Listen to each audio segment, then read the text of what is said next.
A young black girl steps into a seemingly ordinary bank on a routine errand, expecting nothing more than to access what rightfully belongs to her family.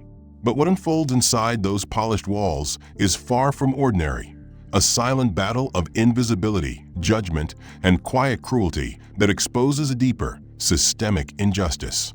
She faces dismissals and humiliations so subtle, yet so profound that most overlook them.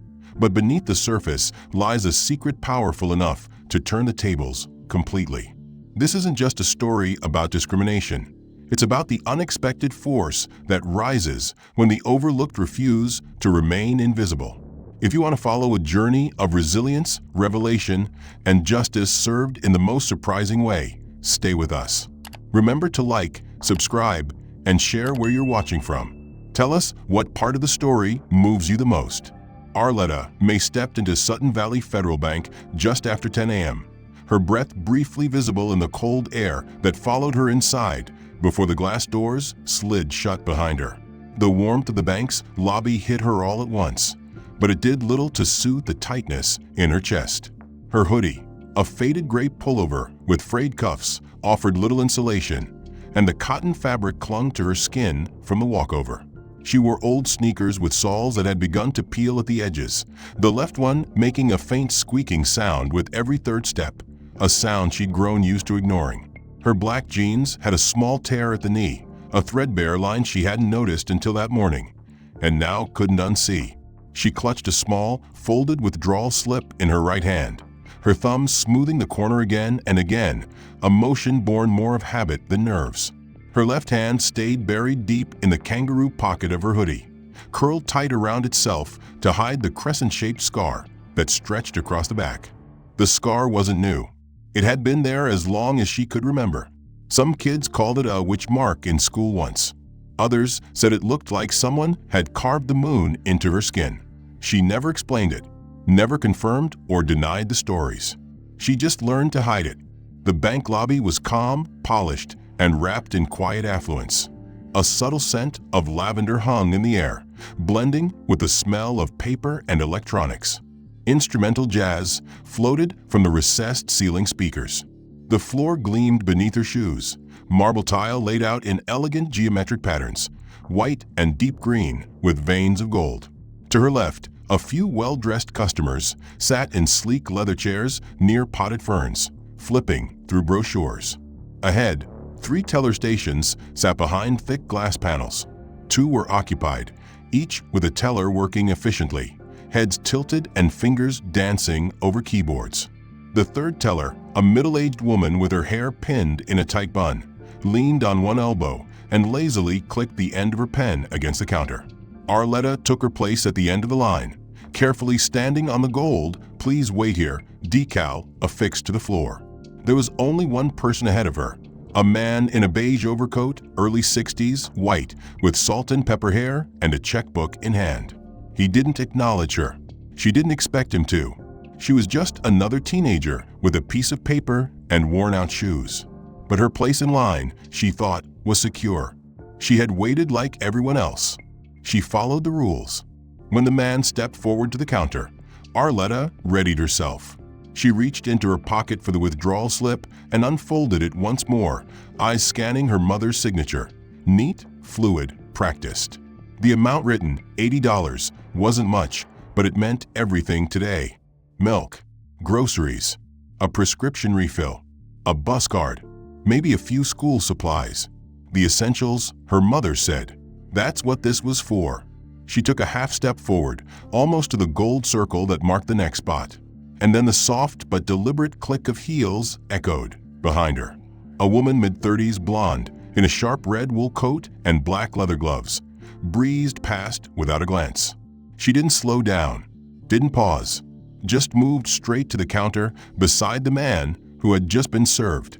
The teller who had been idle sat up immediately, smiling broadly. Arletta blinked. She looked down again at the gold marker, then back up. She was next. But no one said anything. The teller welcomed the woman with a warm nod and gestured for her ID. Arletta stood there, unsure. The air around her seemed thinner suddenly. She lifted the slip in her hand slightly as if that alone might grant her visibility. But the teller didn't look at her.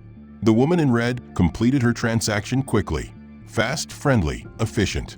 As Arletta edged forward again, uncertain but hopeful, she heard a sharp, hollow tap on the floor. The security guard, white, stocky, late 40s, stood with one hand on his belt and the other casually resting on a black baton. He didn't speak, just tapped it once more, louder this time, then pointed to the floor where Arletta stood. She took a step back without thinking, her cheeks flushed with heat, confusion tightening in her throat. Had she done something wrong? She looked around. No signs. No one else out of place. The guard didn't explain. He didn't need to. Arletta stayed put. Delora glanced at it, but only briefly, her expression betraying nothing. Without a word, she leaned back and turned her chair toward the credenza behind her. There, in one smooth motion, she opened the drawer, pulled out a ceramic mug, and walked across to the small kitchenette area behind the teller stations. Arletta blinked, confused but not surprised. She didn't protest. She knew not to. Instead, she waited. She watched Delora pour her coffee slowly, adding one sugar packet, then two, stirring with absent-minded ease, as if the transaction waiting in front of her had evaporated from memory. The minutes ticked by. Not one, not two, nearly 10. Arletta remained at the counter the entire time, still as a statue, her sneakers aching under her feet, her fingers twitching ever so slightly from the cold that still clung to her sleeves. She dared not ask what the delay was. She had learned, the hard way, that drawing attention could make things worse, especially when you looked like her. A girl like her always seemed to start something just by asking a question. So she stood there, trying to shrink herself smaller, willing her presence to be less confrontational, less inconvenient. When Delora finally returned, coffee cup in hand, she sat back down with a slow sigh and adjusted her glasses.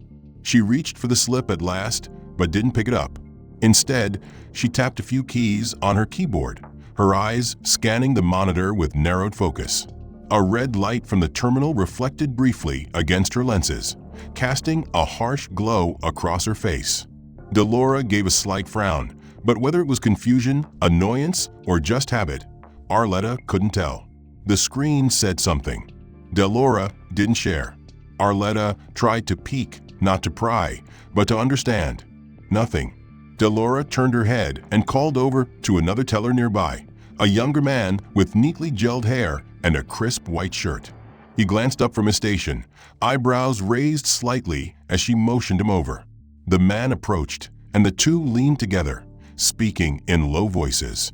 Their conversation was inaudible to Arletta, but their eyes kept flicking toward the slip, and occasionally toward her. Then came the laugh. Not loud, not prolonged, but unmistakably dismissive. The younger teller shook his head and walked back to his station. Delora picked up the slip at last, but only to set it aside gently, as if it were an irrelevant form that had found its way to her counter by mistake. She returned to her screen, not explaining anything, not asking any questions. Arletta's heart beat a little faster now. Her hands, once steady, began to feel stiff. She shifted her weight slightly and tried again to meet the teller's eye, but Delora kept hers fixed on the screen. And then, just like that, she stood up and called out in a practiced, neutral tone. Next. Arletta froze.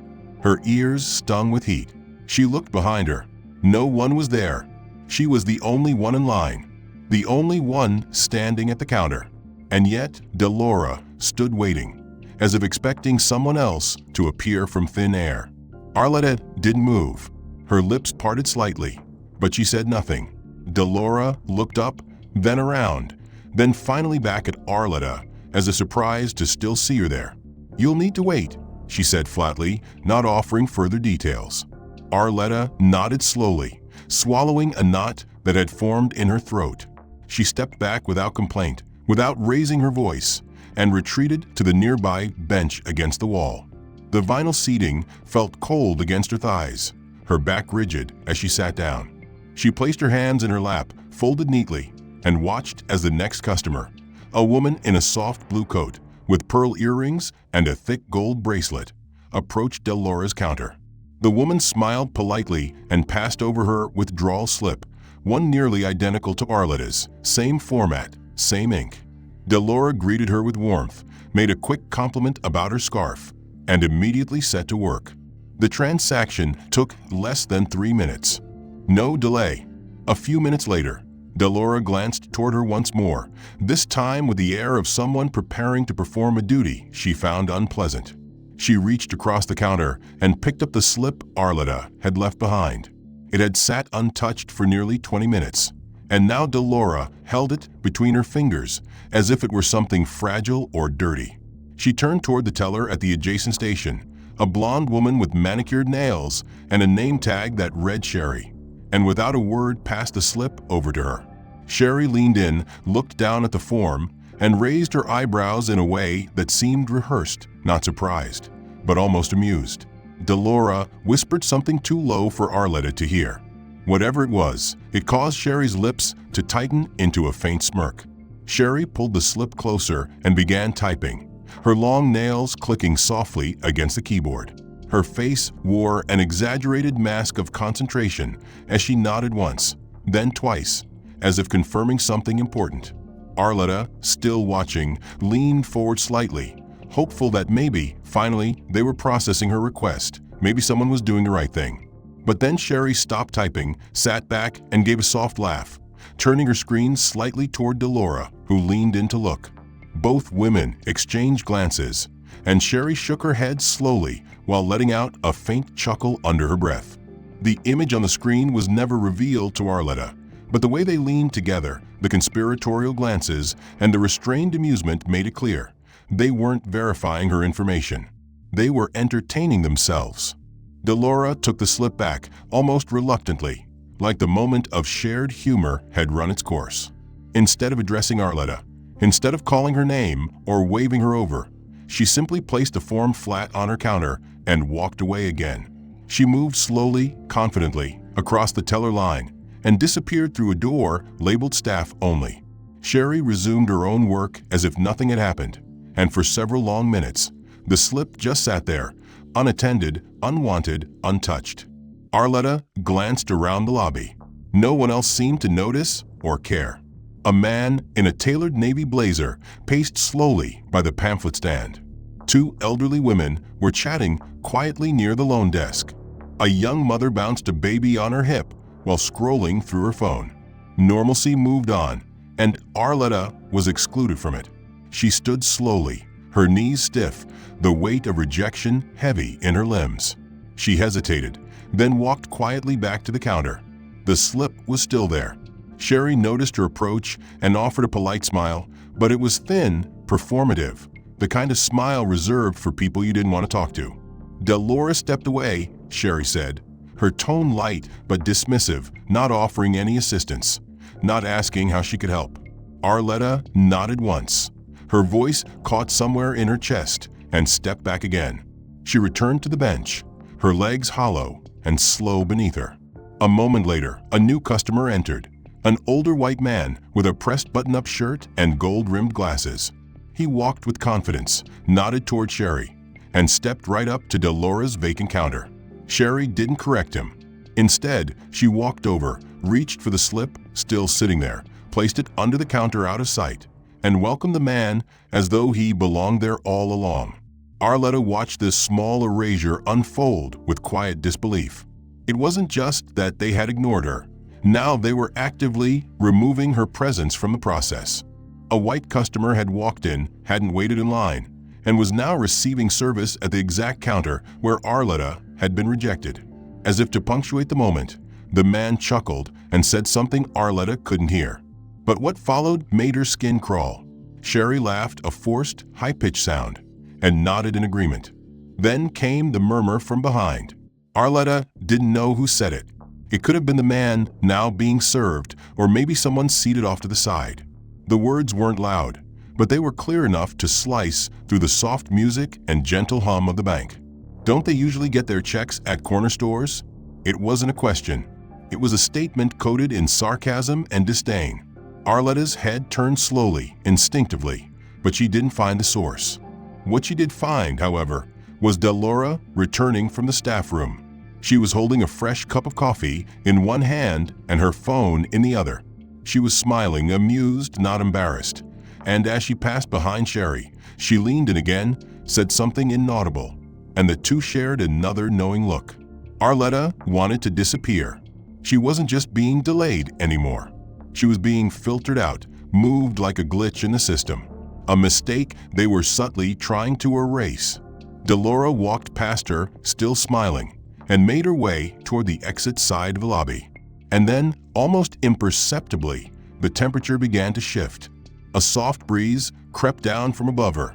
At first, it felt like nothing more than a subtle drift of cool air, but within minutes, it hardened into a stream of icy current that blew directly over her bench. The vent overhead, a small square fixture embedded in the ceiling tiles, had been adjusted. Arletta tilted her head back slightly, eyes narrowing as she tracked the thin vapor trail of chilled air descending like breath from a ghost. Her exposed skin prickled instantly. Goosebumps rose along her arms beneath the thin fabric of her hoodie. She hunched forward slightly, pressing her elbows inward, trying to conserve her body heat, but the air kept pouring. She glanced to her left, toward the other benches where two women sat, both dressed in stylish coats, sipping small cups of water provided by one of the clerks. That area was calm, warm. Their hair didn't move. No draft passed over them. Whatever had been done to the vent above Arletta, it had been done intentionally. Her seat was the only one affected. Her corner was the only one cold. She sat rigid, jaw clenched, every breath visible now in the air between her lips. Her fingers began to ache from the cold, but she didn't move them. Moving would draw attention, and attention, she knew, could go wrong fast. A moment later, the security guard returned. He wasn't rushing. His movements were slow, purposeful, a stroll of authority. Without looking at her, he stepped into her line of sight, reached down beside her bench, and grabbed the metal bar that ran along its base. With a small grunt, he unlocked the wheels beneath it and began rolling the bench away. He didn't ask her to stand. He didn't explain. He didn't look at her. He simply began moving it inch by inch, until Arletta had no choice but to stand or be dragged along with it. She stood, quietly, her knees stiff, her back aching. The guard rolled the bench away from the teller line, past the pamphlet rack, and disappeared behind a partition that separated the main lobby from the maintenance hallway. It didn't return. No one said anything. Arletta remained where the bench had been, now a silent figure standing in the path of other customers who moved past her without acknowledgement. Across the room, another clerk brought a small tray of bottled water and mints to an older couple seated in the preferred client's lounge. The couple smiled and accepted the offerings. Arletta watched as the clerk knelt slightly to speak with them, her demeanor warm, deferential. They were treated like guests, like humans. Arletta wasn't offered water. She wasn't offered a chair. She wasn't offered anything. She was simply expected to stand, to shiver, to be silent. Her arms now wrapped around her torso in an attempt to block the cold, the air from the vent still blowing steadily down on her like a punishment she hadn't earned. She looked again toward the counter. Her slip was still nowhere in sight. Delora had returned but avoided her gaze completely. She was helping another customer now, smiling brightly, laughing even, her fingers moving quickly across the keyboard. Sherry, too, was busy, joking with a man who held a business account folder, her voice rising in a light, happy rhythm. The contrast between their tones when speaking to others and their behavior toward Arletta was not subtle. It was a divide so sharp, so deliberate, that it carved into her confidence like a blade. A child nearby giggled as he played with a toy car at his mother's feet. The mother looked over at Arletta, her expression unreadable, and then turned her child away by the shoulders, gently but with finality, as if protecting him from something dangerous. Arletta blinked rapidly, swallowing down the ache growing in her throat. Her stomach turned with a growing nausea that came not from sickness, but from helplessness.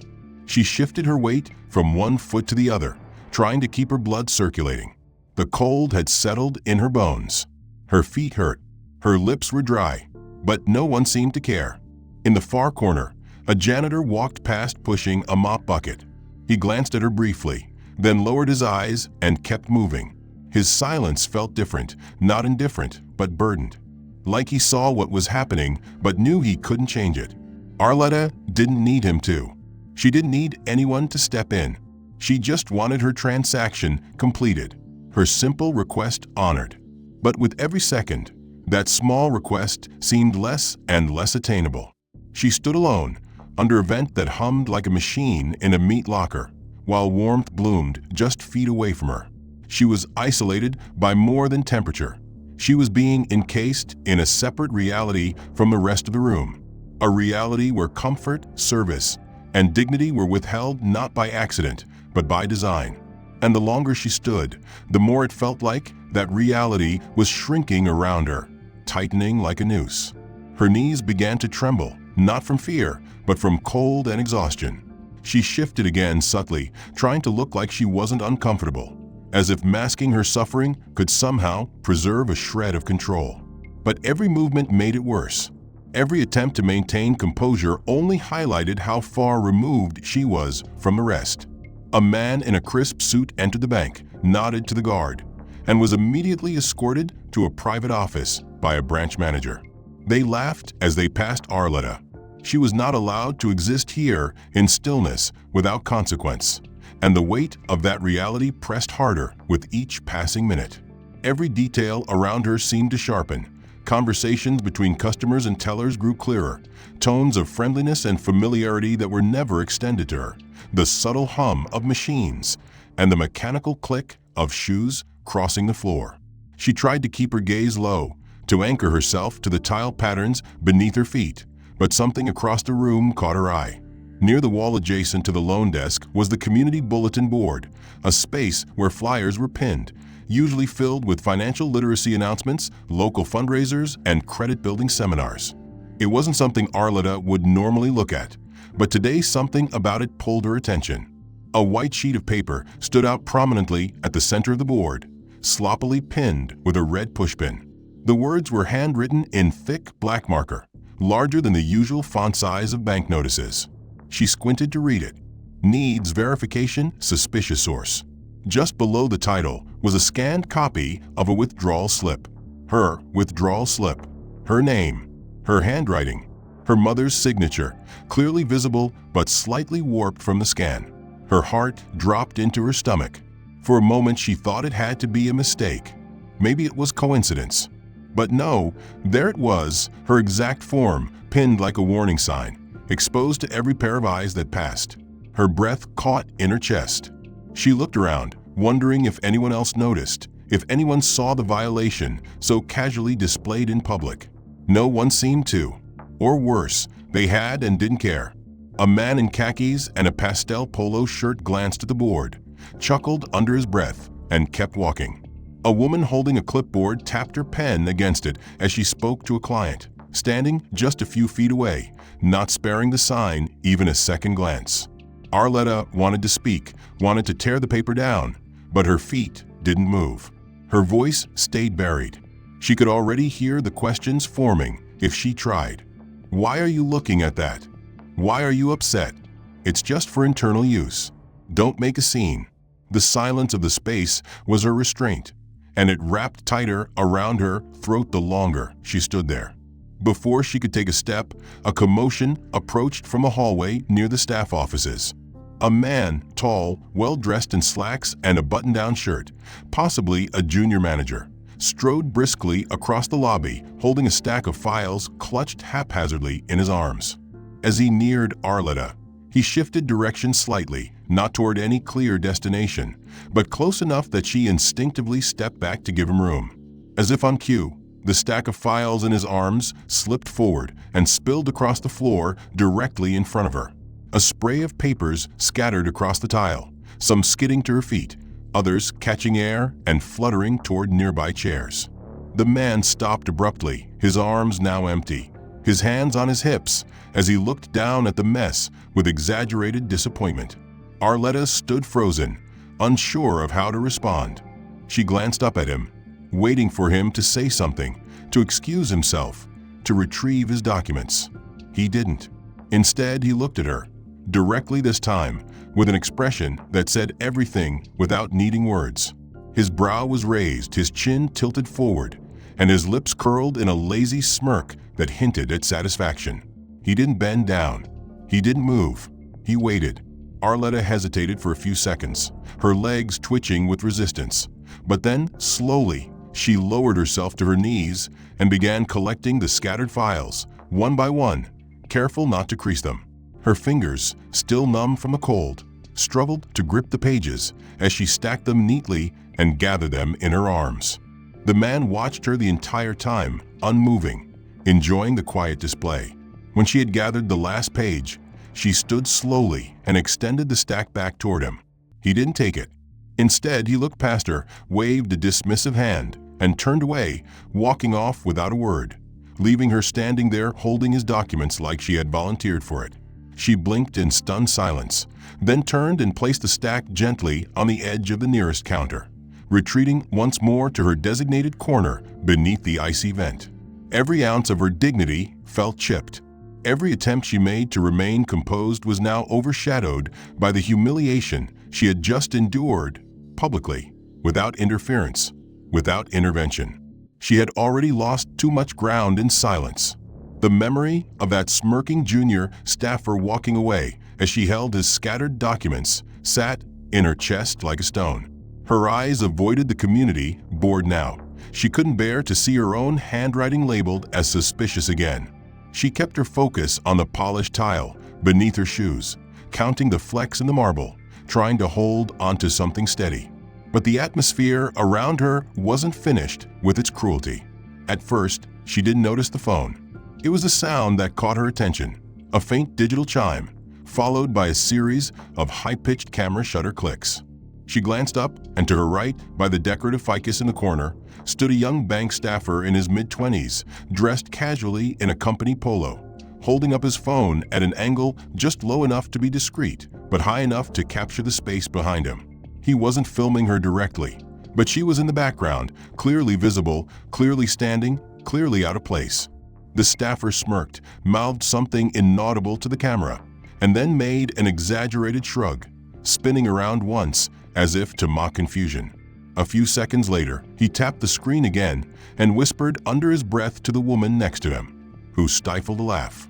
Arletta's chest tightened. She recognized that performance.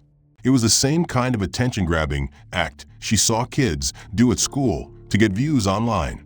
Moments later, his screen flashed again. He held the phone lower now, looking at it with amusement, scrolling quickly. He didn't say it out loud, but she caught a glimpse of the title on the screen as he passed behind her toward the copier. When they think they're VIPs, her stomach turned. Her knees wobbled slightly. She was being mocked in real time, without words, without confrontation. They didn't need to yell or curse or push. Their weapons were quieter, slicker, dressed in humor and passive digital cruelty. And it was working. Arletta's skin burned beneath her hoodie. She knew better than to accuse him. If she said anything, if she confronted him, it would become her problem. She would be labeled disruptive. She would be told it wasn't what it looked like, maybe even laughed at again. She knew the script already. She'd seen it play out 100 different ways in 100 different places. She breathed deeply and turned back to the counter, her eyes fixed on Delora's station. The withdrawal slip still hadn't been processed. She approached once more slowly and gently placed her hand on the edge of the glass partition to signal her presence. Delora looked up, sighed loudly, and rolled her eyes, not overtly, not enough to warrant a complaint, but enough to say exactly how she felt about having to deal with her again. Arletta tried to speak. Her voice came out softer than she intended. "I just want to check on the slip. It's been a while." But Delora cut her off without saying a word. She turned, reached below the counter, and retrieved a thin folder. Inside were several loose forms, including Arletta's slip. She opened the folder, pulled out Arletta's document, and held it in one hand while slowly flipping through it with the other. Each movement was drawn out unnecessarily. She handled the paper like it was something foreign, perhaps even contaminated. As she reviewed the document, she began letting pages fall one by one onto the counter, not stacking them neatly, not returning them to the folder, just letting them drop. The papers fanned out like debris, some falling halfway off the edge, some curling from the air vent above. Arletta's eyes followed each sheet, her anxiety climbing with every casual toss. The sound of paper hitting the steel counter was light, but it echoed in her ears like thunder. Delora finally looked at her and spoke with dry disinterest. "You said this was signed by your mother?" Arletta nodded. "Yes, ma'am." Delora let out a short, skeptical hum and picked up the slip between two fingers like it was a used tissue. "She has an account here?" "Yes, for 3 years," Arletta replied, forcing her voice to stay calm, respectful. Delora didn't respond. She stared at the slip for a few more seconds, then held it up to the light dramatically, turning it slightly as if she were looking for invisible ink. Arletta shifted uneasily. Other customers nearby glanced over briefly, not with concern, but with curiosity, as if watching a show unfold that didn't involve them. Delora finally lowered the slip and set it down on the counter, tapping it once with her long, polished nail. "This signature doesn't match what we have on file," she said flatly, despite not checking anything visible on her screen. "We'll need to verify further." Arletta blinked. "It's her signature. I watched her sign it." Delora's lips curled upward, but it wasn't a smile. It was something colder, something calculated. "We'll let you know when we've finished looking into it." Then, as if closing a file on a meaningless task, Delora reached forward and slowly pulled the withdrawal slip toward her until it disappeared behind the counter's edge. No explanation, no timeline, no receipt. Arletta stood there, unable to move, unable to speak, her body rigid with disbelief. She had come in with a simple request, backed by a legitimate form, following every rule. And in return, she had been ignored, frozen, humiliated, used as a punchline, and now invalidated. She wasn't even given the courtesy of fake politeness anymore. Her presence had shifted from tolerated to expendable. His dark eyes scanned the space with a kind of quiet determination, and as he passed near her, their gazes briefly met. Arletta gave a small, almost imperceptible nod, an acknowledgement not just of his presence, but of a shared understanding, an unspoken connection in a place where she had so little support. The janitor paused almost imperceptibly, and then veered off the predetermined route, wheeling his cart toward the staff offices instead of continuing his usual cleaning path. His footsteps slowed, then stopped at the manager's door. With a quiet knock and no hesitation, he pushed open the heavy door and slipped inside. The lobby seemed to hold its breath in those moments, the usual bustle fading into a muted hush, as if sensing a shift was coming. Arletta's eyes returned to the far wall where the bank's organizational chart and staff nameplates were displayed, a familiar fixture she had passed daily but never given much thought. But now, something was different. The old wall of brass and plastic plaques had been taken down. Instead, new plates, sleek and modern, were being installed, each engraved in clean, bold lettering, glinting softly under the bank's warm lighting. The official logo above them, once a faded decal, was now replaced with a polished steel emblem, minimalist and commanding, a silent herald of change. The shift wasn't announced, no fanfare, no speech. It was quiet, almost clandestine, yet it carried a weight that settled over the room like a storm cloud. As Arletta observed, the security guard who had earlier ushered her to stand rose from his post near the entrance and exchanged a brief but loaded look with the janitor who had just left the manager's office. Their faces were unreadable, but their eyes reflected something new: recognition, respect, perhaps even a trace of unease. Something had altered in the hierarchy, in the unspoken power structure of this branch. Arletta felt a cautious hope stir inside her chest. It was faint, like the first light before dawn, but it was there. In the midst of the cold, the humiliation, and the erasure, something was shifting. The janitor reappeared briefly, exchanging nods with the guard before disappearing down a hallway she couldn't see. No one else in the lobby noticed. No one else looked twice at the changing plaques or the emblem that now gleamed above them.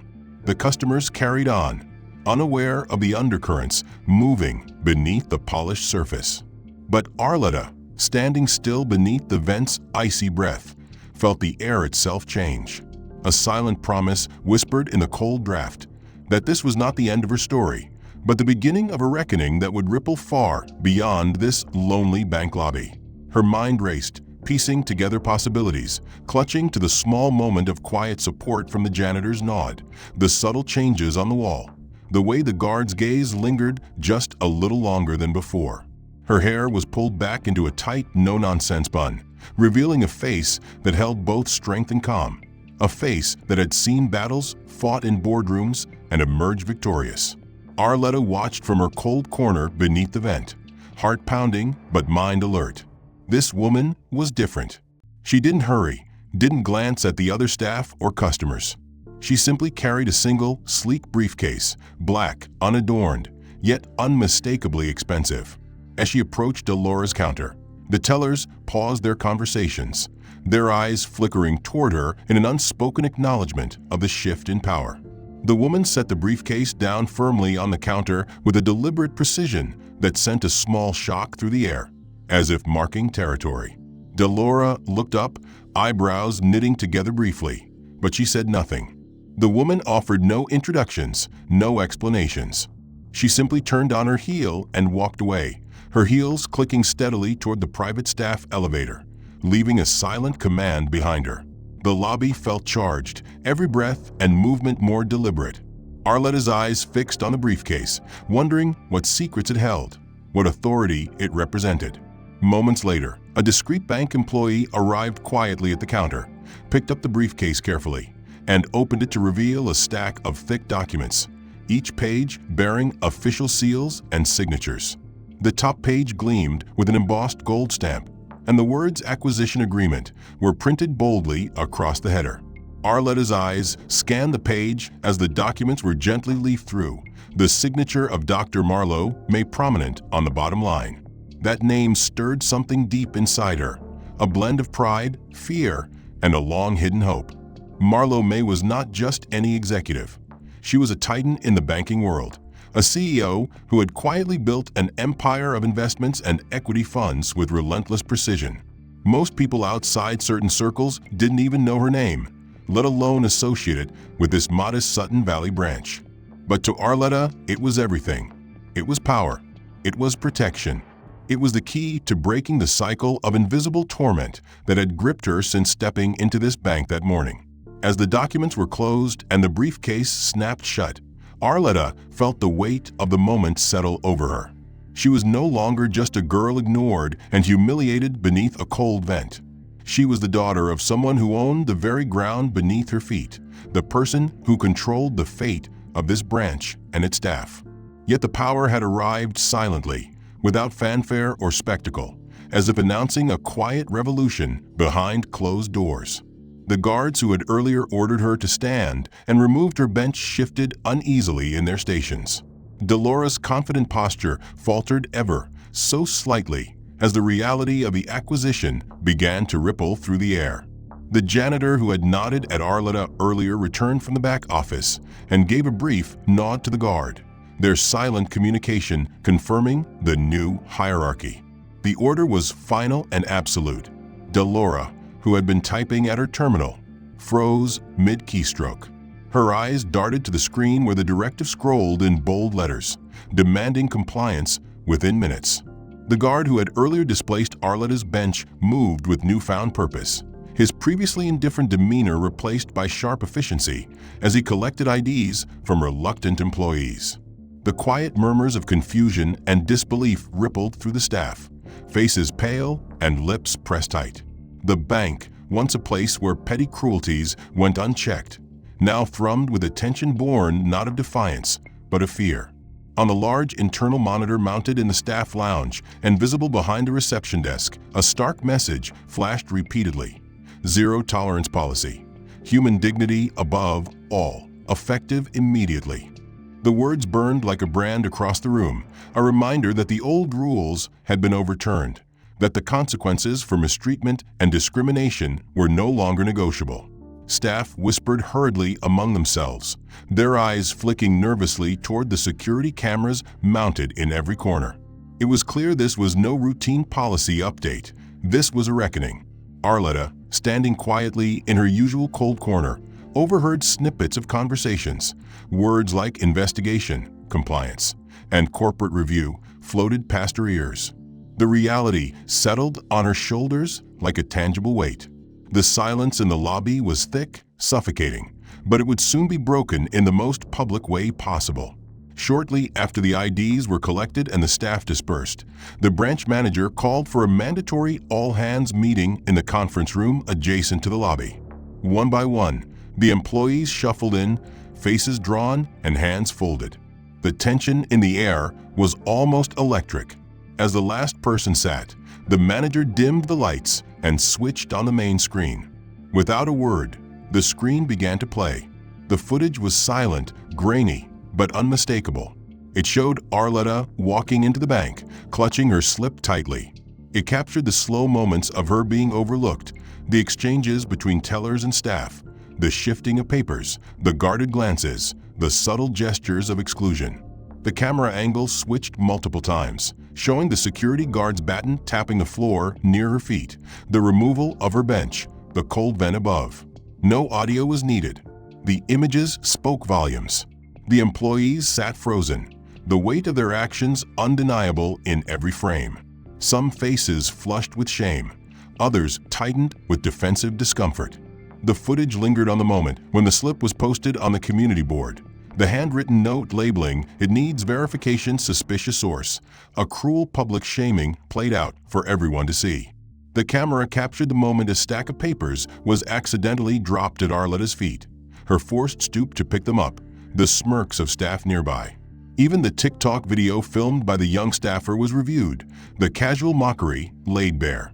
It was a silent indictment, a record impossible to deny. As the last clip faded, the screen displayed a single phrase in bold white letters on a black background.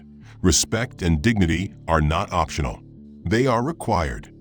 The room remained quiet, every employee processing the reality that their actions had consequences beyond whispered rumors or internal gossip. Arletta watched from the lobby's edge, her heart steady but fierce. She had endured hours of isolation, humiliation, and invisibility, but now, the truth was no longer hidden behind glass counters or frozen smiles. It was out in the open, a spotlight on injustice that could no longer be ignored or dismissed. The manager turned on the lights, his voice steady as he addressed the group. He spoke of accountability, of change, and of the bank's commitment to rebuilding trust with every customer, every employee, every community member. He announced immediate training programs on diversity and inclusion, introduced new policies enforcing respect, and promised ongoing oversight from corporate headquarters. The employees nodded, some reluctantly, others with a newfound resolve. Outside the meeting room, the janitor who had silently supported Arletta earlier leaned against the wall and caught her eye. The morning sun filtered through the tall windows of Sutton Valley Federal Bank, casting long, warm rays across the newly renovated lobby.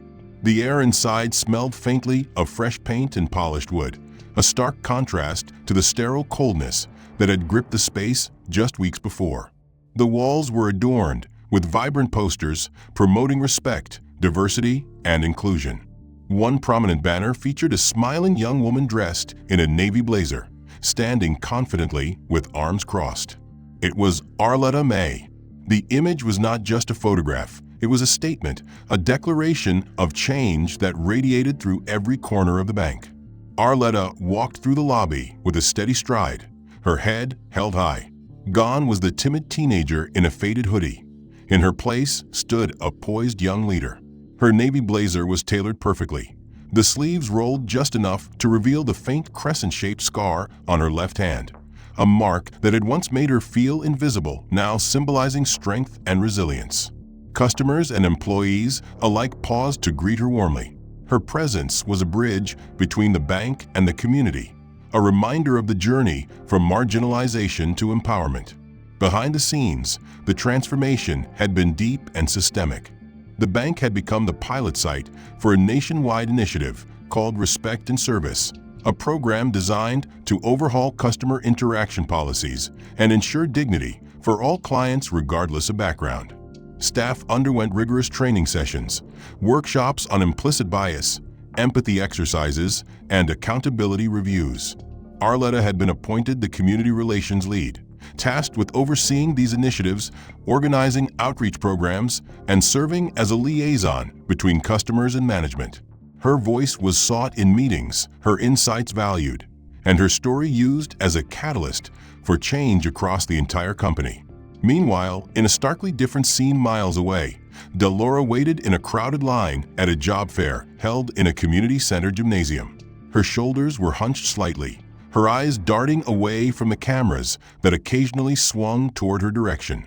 The vibrant banners and smiling faces from the bank's lobby were a distant memory. Behind her, an enormous poster hung on the wall, Arletta's face, radiant and confident, accompanied by the tagline, "Championing respect, rebuilding trust." The image of Arletta's left hand was front and center on the poster, the scar sharp and undeniable, transformed from a mark of pain into one of triumph. Delora shifted uneasily in line, knowing her reputation preceded her. Former colleagues whispered about her dismissal, and online conversations had made her name synonymous with prejudice and unprofessionalism. Opportunities were scarce, and every interview felt like a reminder of the past she couldn't undo. Meanwhile, back at Sutton Valley, Arletta held a community event in the bank's large conference room.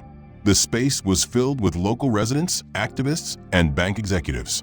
She spoke passionately about dignity, fairness, and the importance of listening to voices too often silenced.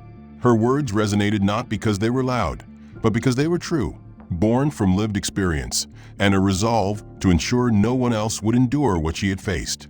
A young girl from the audience raised her hand, asking how Arletta had found the strength to stand up when the world seemed against her.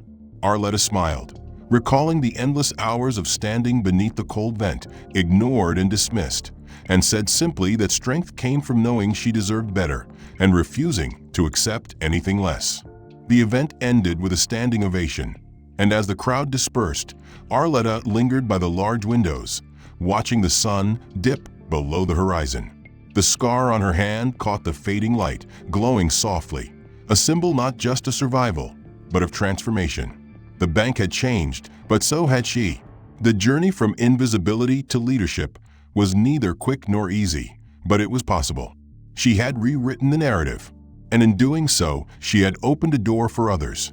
Outside the building, the city moved on. Life continued with its familiar rhythms, but inside Sutton Valley Federal Bank, a quiet revolution had taken root, one born not from loud protests or angry demands, but from the steady, persistent assertion of human dignity. Arletta's story would be told for years to come, not as a tale of victimhood, but as a beacon of hope and change. The scar on her hand, once a secret she hid, was now a symbol of resilience etched into her identity. Justice, she realized, did not always roar. Sometimes it spoke softly through the actions of those brave enough to stand when the world tried to silence them. The end. If you enjoyed this story, please take a moment to like and subscribe for more powerful narratives that spotlight justice and resilience. We'd love to hear your thoughts. What part of the plot stood out to you the most? Also, let us know where you're watching from in the comments below. Your support and feedback mean a lot.